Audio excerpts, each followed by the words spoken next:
proof of concept with some outside specialists in digital technologies. And we're hoping eventually that in this world where we're all thinking about how to amplify the benefits we can get from digitalization, we would also be able to connect into some of the other organizations working in the certification space. So IPPC comes to mind.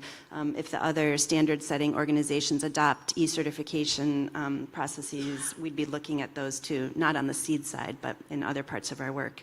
So that's at a very kind of granular level. We also do in my division policy work. So we're in the business of developing evidence-based recommendations for policymakers, and I have a stream of work that focuses on agricultural trade specifically, and we've been leaning into this question of digital tools. So we've done some research on e-certification, which took place during the pandemic, and during the pandemic we saw a really rapid uptake in digital tools for obvious reasons I don't need to go into, and some of our research showed that through the adoption of e-certificates in the space of agri-food trade, we could see with about a 2-year lapse between the adoption of these e-certificates, increases from 16% to 25% to 30% in the value of traded products. So you can really put numbers on the value of what these digital tools can do. And then maybe the last example to give on the OECD side is even more broadly than just agri-food trade. We have work on trade facilitation, and we're doing some work about what's happening in this movement towards paperless. And I guess we can probably get into that in a little bit more detail as this conversation develops. But through some of our research, we show that by adopting paperless approaches in moving products across borders, there can be as much as a 4% increase in the value of trade in general. So we're talking quite significant amounts of value, but we also know that there are ways that there are bottlenecks to adoption, and these are kind of different categories. So we have legal barriers, we have technical barriers, and then we also have institutional barriers, because we're talking about trying to get different agencies within complex government systems to actually be talking together and thinking about how they're going to harmonize the way they present data. So I'm happy to kind of get into that also as we go through. So for me, the key benefits are kind of the 3 T's. So we're seeing improved transparency, we see decrease in time through the adoption of digital tools, but importantly, we also see that there's benefits in terms of trust, because we're reducing the possibility of fraud for data privacy, especially if we build our digital systems in a way that can enhance that. So that's it. Okay, brilliant, thank you. And then let's take another perspective, maybe from the food chain. How do you deal with digitalization of control in terms of food safety, Erik? Thank you. Personally, I've not experienced the digitization in the food chain, but I worked in Codex for 7 years on developing guidance on paperless certification of food. And this started in 2014. And Codex is, maybe I should explain to the audience, Codex Alimentarius is a standard setting body like IPPC. Both are under FAO. And together with the World Organization on Animal Health, they are the 3 SPS sisters, and they are important for the SPS agreement of the WTO. Codex has developed guidance for competent authorities, not how to digitize things at national level, but how to exchange the Codex certificate at international level. So there was in the Codex guidance already a template available, but this was a paper template, and we introduced in this guidance the electronic version of this template, which is called a reference data model. And this reference data model can be used by competent authorities to exchange for exchanges of certificates with other countries. as I said, Codex is providing guidance for competent authorities, and competent authorities are doing export, but they have also a role in import. And how to digitize your export activities is something that should be organized at national level by the competent authority itself, together with the business. Because for certification, it's not only the controls are necessary, but also the input from the relevant data from the business. So this was why the introduction from John-Pieter the intervention was very interesting for me to hear. And I was also, I also realized that when I was in this process in Codex, we also worked together with IPPC because the phyto was also developed in this period. And Greg always told me, oh, you guys have so many complicated things. I'm happy we don't have them in IPPC because we have only one certificate. So, well, we both have our own challenges, I think, and which are still need to be modernized. What also Codex adopted this guidance last year, and we also spoke about border controls. And in border controls, the customs is a very central authority in this. And also customs has a world customs data model. And in this data model, there are so-called SPS-derived packages. And there is a Codex-derived information package. There is also, but there's a kind of IPPC-derived package, but it's not harmonized, as far as I know, with IPPC. But what World Customs Organizations did last year was aligning their Codex-derived information package with the Codex guidance that was adopted last year. And it was presented this year in a new Codex CGFIX meeting. Okay, so that means that there is some harmonization in the end going on in that sector. So we've heard about paperless trade, we've heard about e-phyto, we've heard about John-Pieter's Excel sheet struggling to keep up with the different norms around the world. We've heard about the digital hubs. Alex, you're in the business of technology. Are you impressed by the level of digitalization that we've heard so far in these different organizations and in the way controls are performed? I think, we're seeing green shoots of encouraging progress, but we're still light years behind where we should be. I mean, if we look at other industries, look at the air industry. The air industry was 73% digital in 2020, right? So 3 years ago. In fact, they don't publish their figures anymore. So I imagine they're much closer to 100%.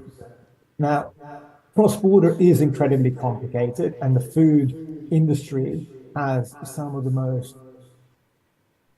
complex processes and documentation. So this is an industry segment that is particularly difficult to digitize, but still a lot more needs to happen. And we see when people collaborate, so I'm going to use an example that's food related, but it is domestic. And I think it is important to recognize that digitizing domestic trade is obviously far, far easier than cross-border. But a few years ago, NGFA, the North American Grain and Food Association, got together with a bunch of large traders and started a project to digitize the barge business, which uses negotiable bills of lading that were being couriered from place to place. And we built this platform. In 2 years, we've digitized over 90% of those trades. So when people come together and work together, you can get massive change. And it's really critical for industry to come and work together, because the problem you're going to get when government goes off and starts to digitize is they're going to miss really important elements of the commercial business, right? Government really understands the element of homeland security and collecting, revenue for import tax purposes. What they're not really familiar with is cross-border trade finance. So we saw many years ago the overnight movement of essentially an origin document used in energy that had been paper-based for decades and overnight goes digital. And suddenly you had a lot of people who could no longer get paid because one of the key documents under a letter of credit was this now defunct paper document. So while we're seeing green shoots, it's really, I cannot emphasize enough how important it is for industry to work with government on ensuring that the digital solutions that are going into place are going to benefit you and are not going to actually suddenly put you in a very difficult position when actually you can't meet contractual obligations. And if you were to give us a heads up on what's in stock, I mean, what's to come in terms of technology, I mean, you highlighted the importance of cooperation before the digital tool actually kicks in, so that the information in there is correct. But is there a technology that you think is going to completely reshape the way public controls are being carried out?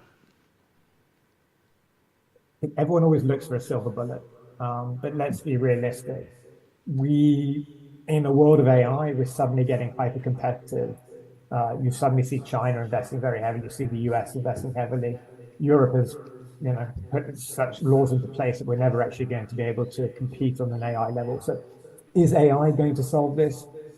No, it will be part of a solution. Is blockchain going to solve this? No, it's going to be part of a solution. The reality is you need to put all these technologies together. There is no single silver bullet. There's no one size fits all. What the IPPC has done with the Phyto Hub is one of the most incredible projects we've ever seen in digitalizing trade, because you had to bring all these governments together to use a single platform. If we look at most EU digital projects, we have a standard and 27 implementations which are not interoperable. So, ending up with a global monopolistic platform like the Phyto Hub, and I'd use the word monopolistic not in a negative sense, but it's a single platform provided by the IPPC, is incredible. But you're not going to be able to achieve that everywhere. And obviously, the Chinese aren't going to want an American platform, and the Americans aren't going to want a Chinese platform. So you've got country political pressures. You've got to push towards data sovereignty, which is a disaster in trade. Countries like the UAE is pushing for the data in trade to be stored only in the UAE. In paper, that doesn't happen. I create a paper document, my data is immediately exported to my import country. And so there is no one size fits all in technology, and there's no magic bullet. But we do again need, as practitioners, whether it's people like Fedchock, who are software vendors who are working on behalf of many, many clients, or people in the industry themselves, we all need to participate. It's not necessarily just about before the platform is available, it's also when the platform is available. Getting involved and testing how you're going to change and making sure that that change works for your country and your industry and your counterpart is super, super critical, because eventually change will come upon you, whether you like it or not. So last year, the Netherlands turned around and said, we're only going to issue electronic certificates of origin. This year, the UK actually has done the same. It's still in the transition period. It won't finish until September. But if you're not ready, whether that's on the customs side, whether that's on the trade finance side, whether that's on the export side, you're going to be caught, I guess, with your pants down, for want of a better expression. Craig, maybe you can react to this, because what's interesting beyond the tools themselves is the way the tools are reshaping public control, because there is this sense that you can integrate more into a digital version of a certificate, but integration also means that you will be confronted with different types of controls performed by different types of bodies within a public authority or a public policy. And these different bodies will have different responsibilities, different cultures, different things they're checking, and they might not want to be forced into a digital system that unites them all. So how do you deal with that? How is digitalization, pushing and challenging public authorities in this sense? Well, it's a good point, and I really like to hear what Alex. I enjoyed hearing what Alex had to say, because he's right on right on the money, and it's one of the things that helped ePhyto get up off the ground, and it's also helped ePhyto to expand into many, many different countries, is the fact that for some unbelievable reason, and I'm sure many in the audience will agree with this, we actually were able to have industry and the regulatory bodies sort of work together, which is pretty amazing in a manner of trust. And I'd have to give, personal kudos to Rose Souza Richards here from the ISF, who's the co-chair of the Industry Advisory Group. And one of the things that we set out to do was to try to knock down these barriers of mistrust between industry and government, which is, let me tell you, unbelievable. And when we talk government, I'm not talking about individual countries, I'm talking within FAO itself. Just to get a letter of agreement to potentially work together with an organization that had private sector companies on its body, although it was fully funded by individual government aid organizations, took over a year because of the high risk involved with having the private sector involved to just engage.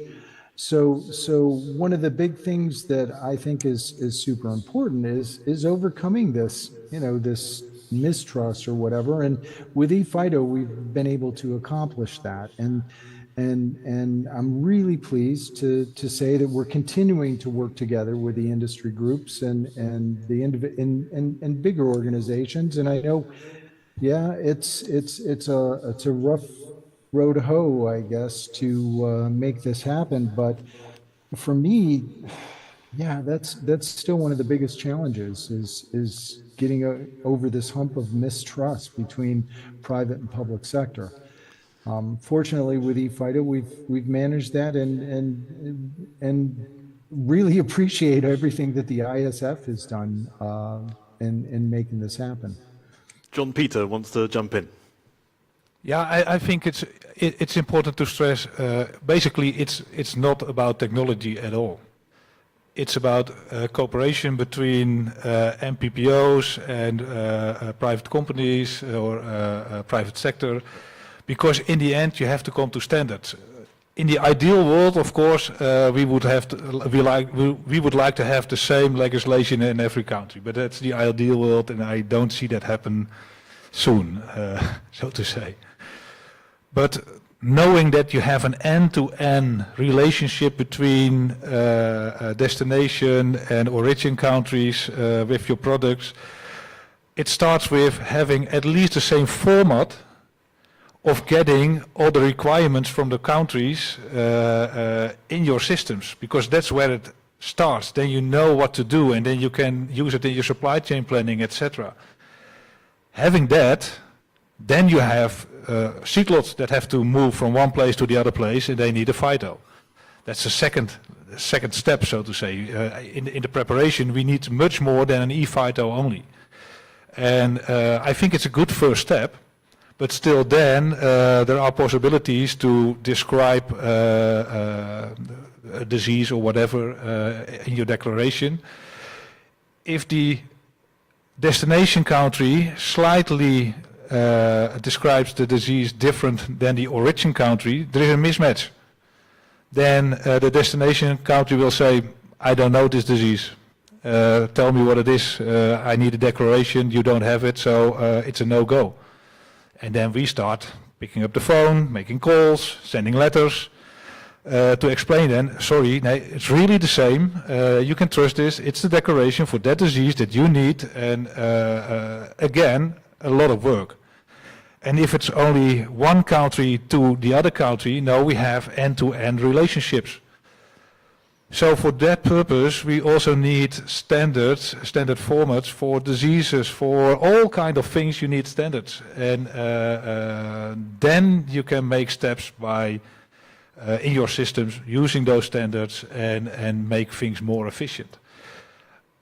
I think it's already 20 years ago that I worked in the flower industry, and I was involved in, I worked for the flower auction in Aalsmeer, and there is every day an enormous amount of flower lots that go from growers to the auction, are auctioned, fall apart in many new lots, smaller lots, because it's a break bulk function in the auction.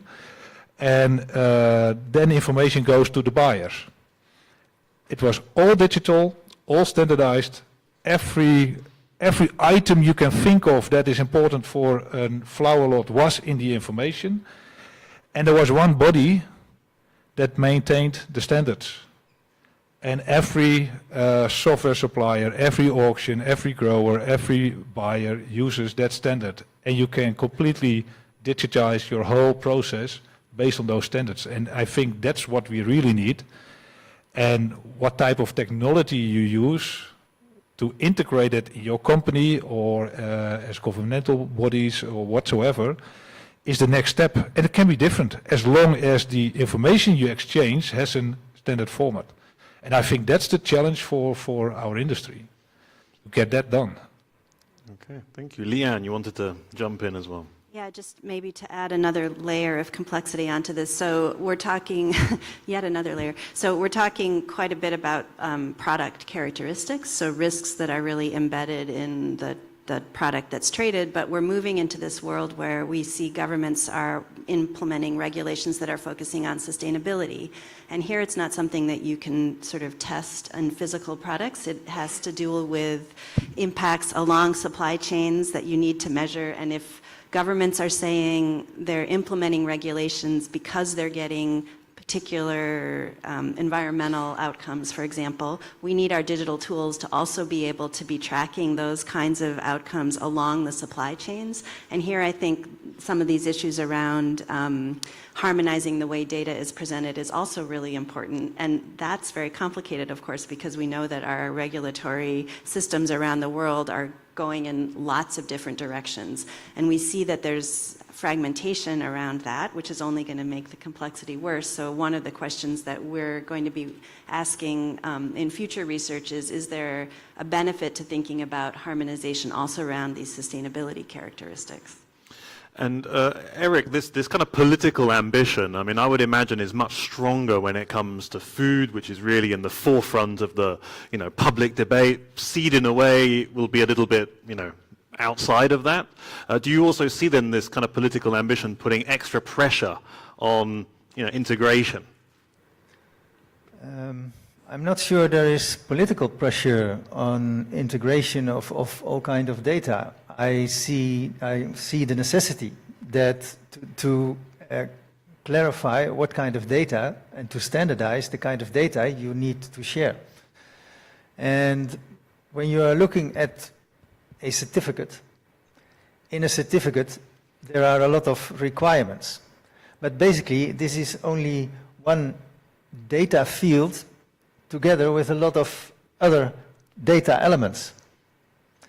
And but it's a quite, if you want to automate this text field, then you really need to identify very specific what kind of declarations you would like to have. And I confirm John-Pieter again with saying that when a disease is not written in the correct way, then the importing party will not understand it and will not confirm it.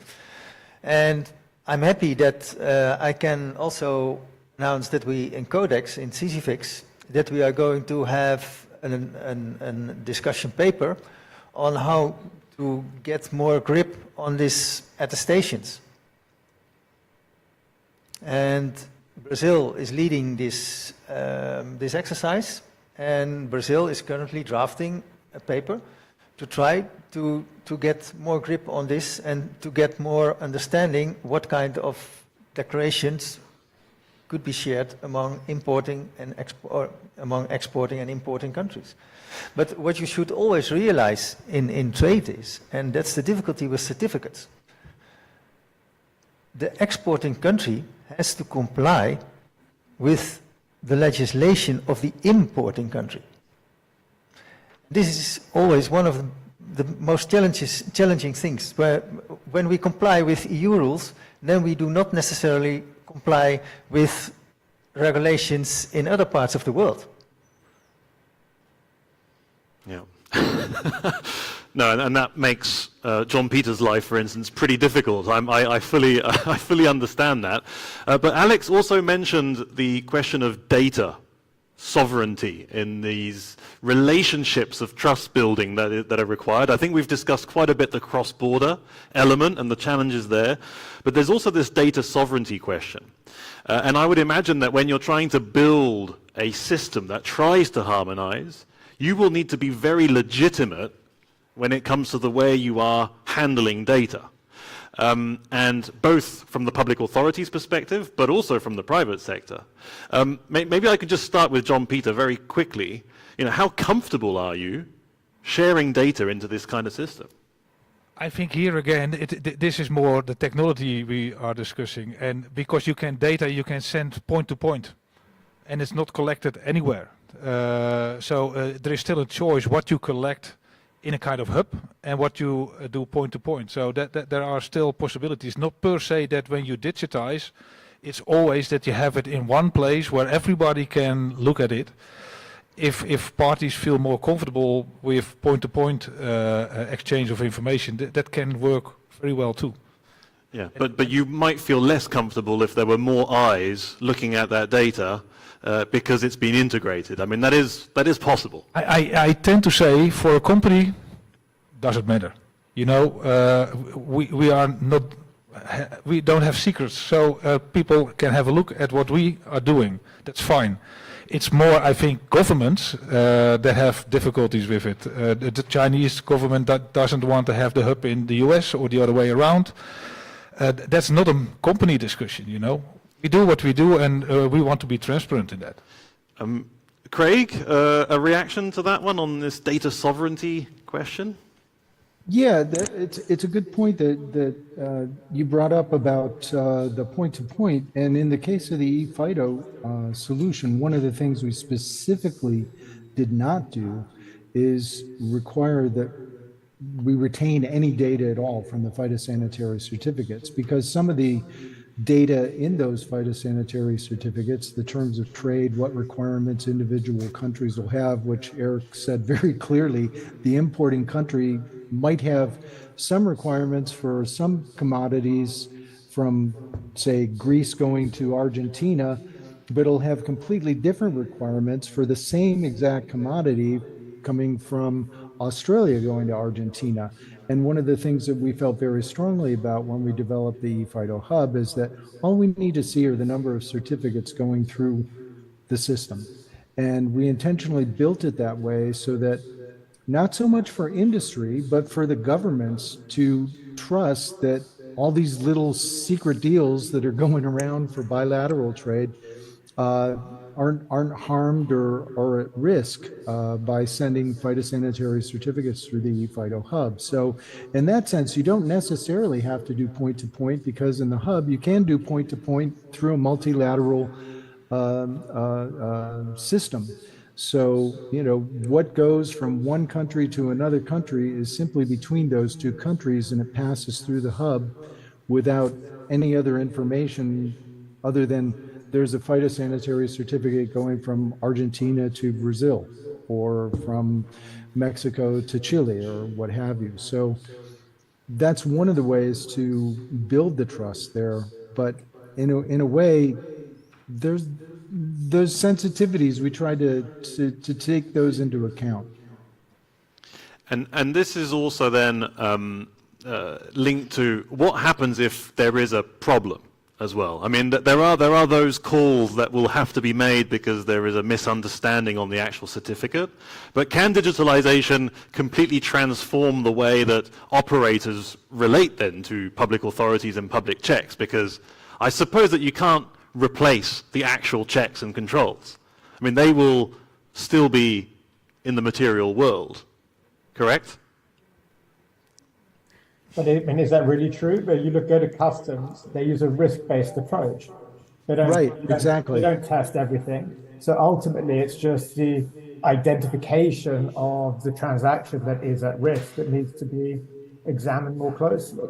I think it's far, far more efficient. There's a very strange belief by so many parties in this, and I include government here, of some loss of control or some loss of power or sharing of information. There is so little information in trade that is not public. Stuff is going in and out of ports. Everything is reported. If you wanted to amalgamate that information, it exists today. You know, corporations will sit there and go, I'm terrified of sharing this information. But you send it over email, the least secure methodology in the digital world, right? So to Craig's point, some of this is about coming into trust. No one is trying to get into a better position than you. And ultimately, this is a massive win-win. You digitize the documentation, you increase the velocity of trade, you increase the ability for people to get more financing, you reduce the waste, right? I mean, we're thinking about Agri. Any delays to an import is going to end up in higher wastage. It's an absolute win-win. Most of the arguments against it are people scared for their specific jobs or people hating change, and we all hate change. And the comment earlier that this is actually a change management problem is the issue, right? Digitization of change is a change management issue where you're changing every industry and many sort of B2G interactions, and that's what makes it so complicated. But it is almost always a win-win. No, that's a fair point. So it doesn't only waste John-Pieter's time and his colleagues' time, but also the time at the public authority as well. Leanne, I mean, at the OECD, you must be quite sensitive to all of these discussions between governments and trying to help build trust between governments. Do you have a way forwards on this? Because this seems to be a little bit the key here.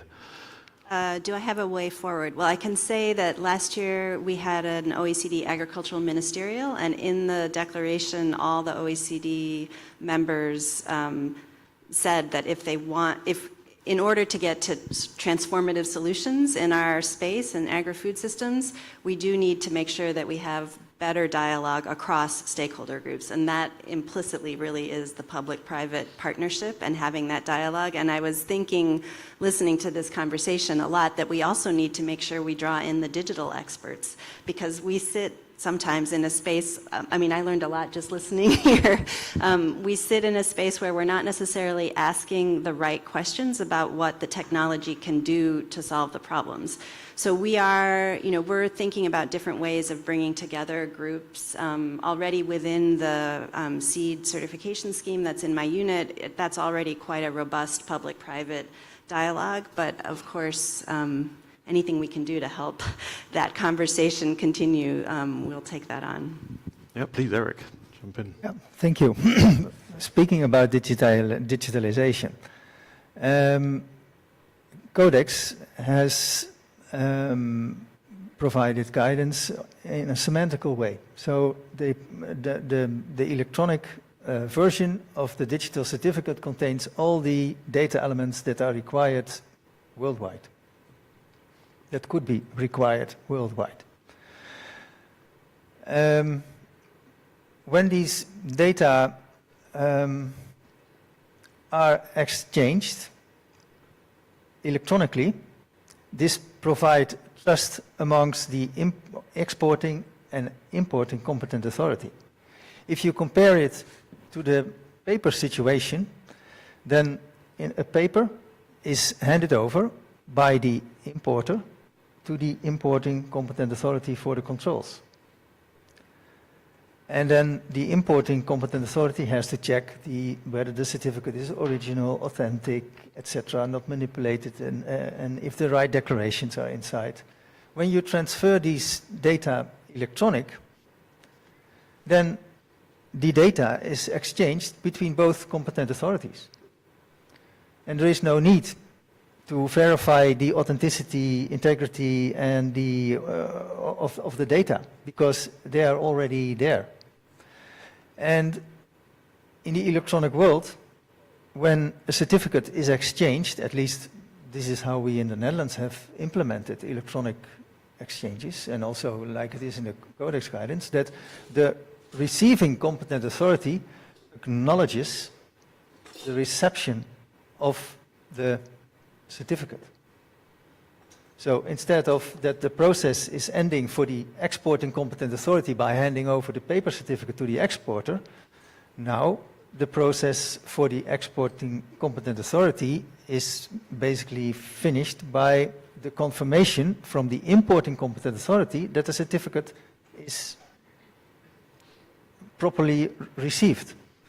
And you can even go further in cooperation between competent authorities, because the competent authority can also confirm approval of the certificate.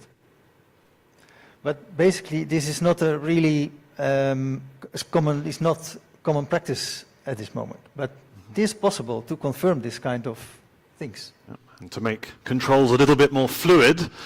I mean, I'm aware that maybe for some of you that this conversation is a bit outside of your daily business potentially, but are there any questions, reactions, comments to what you've heard on this digitalization piece and how it's transforming public controls? You're also allowed layman questions, by the way. I mean, I don't know a lot about this myself, so are there any questions to our panelists on this one? No? Okay, so I'll finish with the last round, okay, to all of you, but please, you'll need to keep it very, very tight, 30 seconds, okay? Because we've talked a lot about the public-private partnership element and the trust building that we need. So we're going to need a framework to do this, you know? We need to build a framework, a legitimate framework to have this public-private partnership going on, creating trust in electronic versions of what has been very paper-based for a very long time. Okay? So I'm going to need you to tell me what that framework looks like. Okay? 30 seconds. And I'm going to start with Alex. I come back to there's no one size fits all, but there's lots of proven projects these days. So look at the IPPC ePhyto Hub. That might work in some occasions, right? Look at what NGFA did in barges. Look at what the Dutch and the UK have done with ECOs, which are a change in process for third-party solution providers, right? That's not government run, it's just supported. So there are different frameworks. And you also have bodies like the UK who set up a multi-government entity that also then coordinates with corporates to come up with pilots and then scale that on a global basis. There's a lot of good work going on here. You don't need to reinvent the wheel. You just need to look at what's been successful. Okay, brilliant, Alex. Thank you so much. Over to Craig. Yeah, no, from my perspective, the ePhyto project's got an industry advisory group and we meet on a regular basis. We've done webinars together and things of that nature. So in a way, the framework for the plant health world is already established, but I'd also go beyond that and give a shout out to Melvin Spray and the STDF that formed an electronic certification advisory group that maybe if they expanded it to include some of the industry organizations that are interested, particularly some of the probably the blockchain organizations, things like that, to broaden that, because that's in the area of SBS certification as well. And that might be a good format to broaden the circle a little bit. But as far as ePhyto and IPPC are concerned, I think we already have a good functioning framework, and I can't say enough good things about how well it's worked, and it's made a difference in my opinion. Brilliant. Thank you. Thank you, Craig. Eric. Thank you. I would like to make a distinction between what needs to be done at national level and what needs to be done at international level. Because I think the public-private partnership is mostly at national level. You were talking about the national NPP, the Netherlands NPPO, and your business. When it comes to international, it's more the government-to-government cooperation. And it's the cooperation between governmental bodies or public bodies, like customs and competent authorities. Yeah, that's a good distinction. At international level, you need cooperation between different government bodies, so customs and competent authorities. They should work together and coordinate together in border management. That will facilitate trade. Okay, thank you. I will throw in one point there to that point. 15 seconds. MNCs have great relationships on customs and government authorities on both sides. So again, public-private partnerships working cross-border. IPPC is as cross-border as it gets, the ePhyto Hub. Okay, thank you. Leanne. Well, I think no one size fits all, so we've heard that. Public-private partnerships, we've heard that. It seems to me that there's, it's like a Venn diagram, right? We're going to have coordination within governments, and across governments and the private sector. You can't assume that any of those things will happen automatically. So it has to be with thought and deliberation. And so the more we can have these kind of stakeholder dialogues where we're bringing together the communities that are trying to solve these problems, the better. Okay, perfect. John-Pieter, a recommendation for a framework. Yeah, I would say that in the end, the most important is that we have one digital language. And if we have one digital language, then we can build on that with systems, etc. And whether it's hubs or your business systems, etc.